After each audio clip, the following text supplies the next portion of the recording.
नमस्कार दर्शक बंधु आपण को आम चैनल को स्वागत। पवित्र राखी पूर्णिमा बा गम्हा पूर्णिमार हार्दिक अभिनंदन एवं शुभेच्छा जणाई आजिर कार्यक्रमटी को आग को बढ़ाइबा।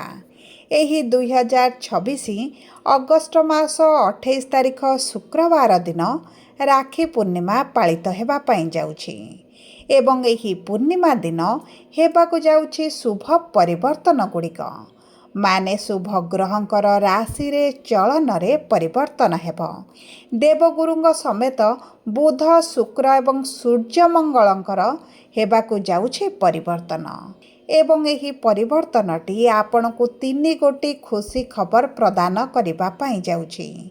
किंतु आपणक नक्षत्र अनुजाई भिन्न भिन्न क्षेत्र रे आपनकु शुभ फल प्राप्ति हेब।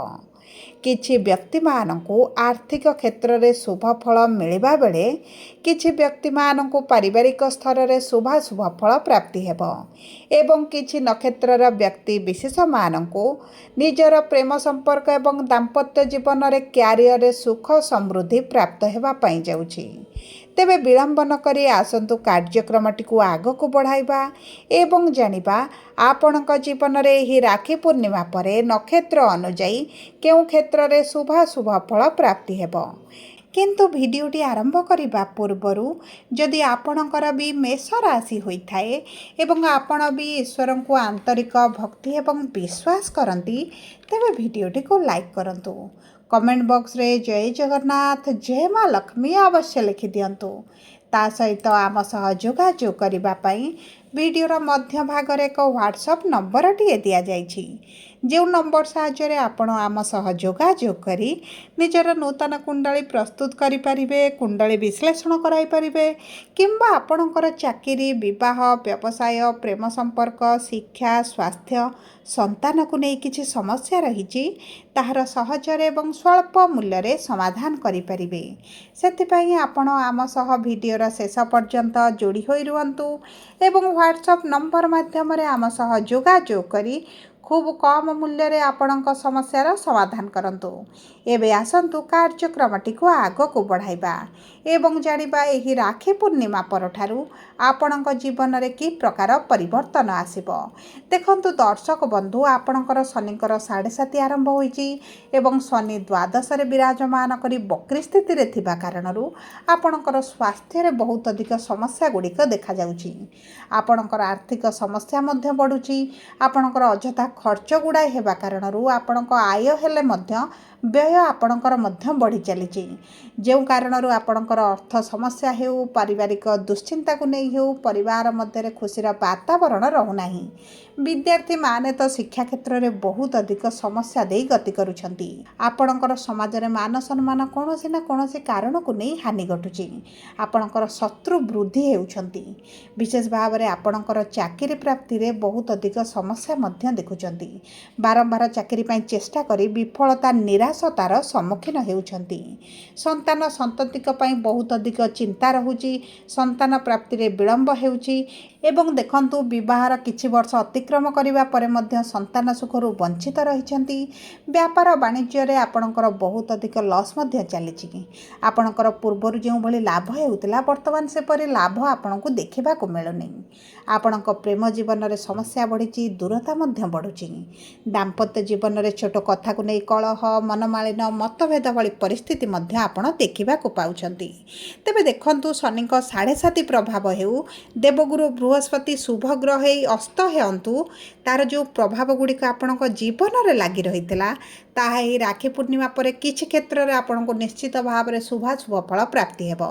तेबे सर्वप्रथम जानिबा अश्विनी मेष राशि 1/1 मेष राशि व्यक्ति विशेष मानकर केतु हेउछंती नक्षत्राधिपति विराजमान करिछंती आपणक राशिर धर्म त्रिकोण बा पंचम भाव रे एवं सूर्यंकर पंचम भाव को आगमन गोचर हेबाटी आपणक सरकारी चाकरी अति प्रबल योग बनाइबो। जो मेष राशि व्यक्ति विशेष माने सरकारी चाकरी पई दीर्घ दिन वाला चेष्टा करी विफलता देखुथिले आपणक पई सरकारी चाकरीर अति प्रबल जोग सहित एवं एही समय मध्यरे आपणक भाग्य साथ देउची परिश्रम वृद्धि करिले निश्चित भाव सरकारी चाकरी प्राप्त करिवे। विद्या क्षेत्र में जो समस्या बढ़ी ताहा आपणकर कमिबा आरंभ हेबो। जेकोसी प्रतियोगिता रे भाग नेउछंती सेही प्रतियोगिता रे आपणको सफलता प्राप्ति हेबो एवं गुरुंकर आपणक चतुर्थ भाव में उदय हेबाटी आपणकर सुख सुविधा भोग विलास रे वृद्धि करिवो। माँ को स्वास्थ्य रे परिवर्तन आसिबो। माँ को सहित संपर्क मधुर रहिबो। निजस्व गृह करिवार किंबा किछिटा जागा प्रॉपर्टी जदि किनिबा पई चाहुतले सेही सब क्षेत्र रे भाग्य साथ देबो।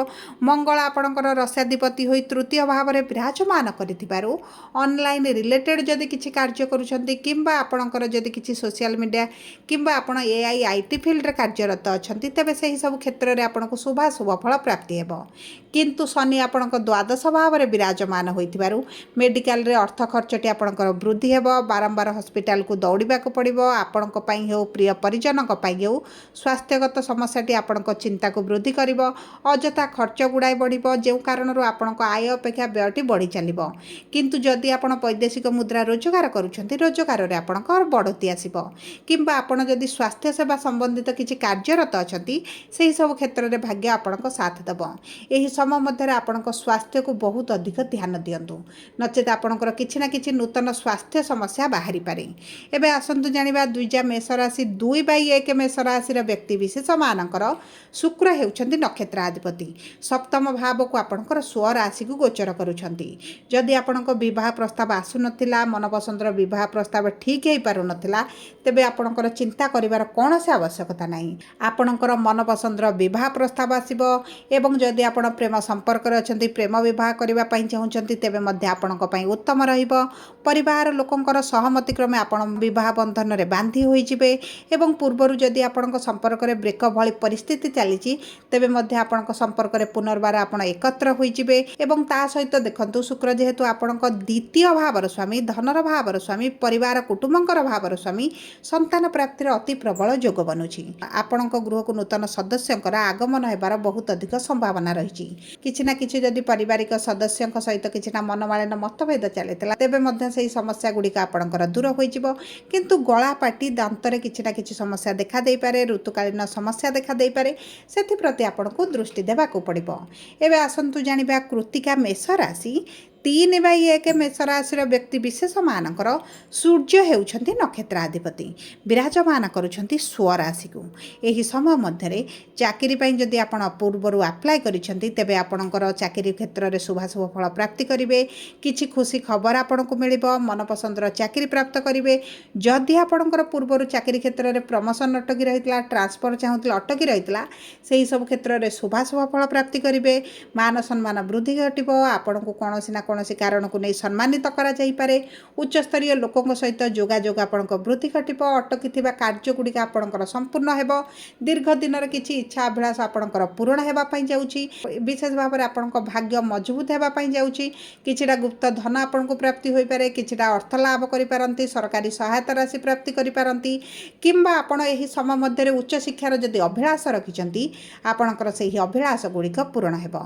जदि आपण पूर्वरु विदेश रे रहुथिले तेबे सेठार आपणको स्वास्थ्य को जगिबा को पड़िबो। मानसिक दुश्चिंता बढ़ी पारे। रोजगार रे उच्च नीच भली परिस्थिति मध्य देखा देई पारे। किछि मेष राशि व्यक्ति विशेष मानकर चाकरी हानि हेबार चाकरी चली जिबार भली मध्य परिस्थिति देखा देई पारे।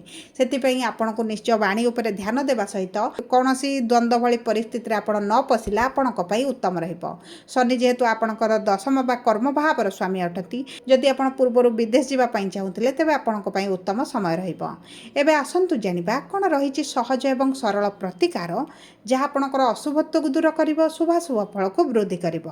आपण प्रत्येक दिन हनुमान चालीसा पाठ करंतु। प्रत्येक दिन कुकुर को खाइबा दिंतु। छोट कन्या मानक शुक्रवार दिन मीठा जिनिस किछिटा दान करंतु किंबा सबुज रंगर जिनिस किछिटा दान करंतु। अलंकार हेउ किंबा किछिटा साड़ी चूड़ी भली जिनिस किछिटा श्रृंगार जनित जिनिस जदि दान करंती आपणक पई उत्तम रहिबो। सूर्य को प्रातः समय जल अर्पण करंतु। आदित्य हृदय स्रोत पाठ करंतु। गुरुंकर बीज मंत्र जप करंतु एवं जदि आपणक पई संभव हुए अस्वस्थ वृक्ष मूल प्रातः समय जल अर्पण करंतु। आपणक पई अत्यंत शुभदायक रहिबो। जदि आपणकर मेष राशि होइथा वीडियोटी किभली लागला कमेंट बॉक्स रे लिखि जणातु। जदि आपणक प्रियजनकर मेष राशि होइथा वीडियोटी तांको सहित शेयर करंतु।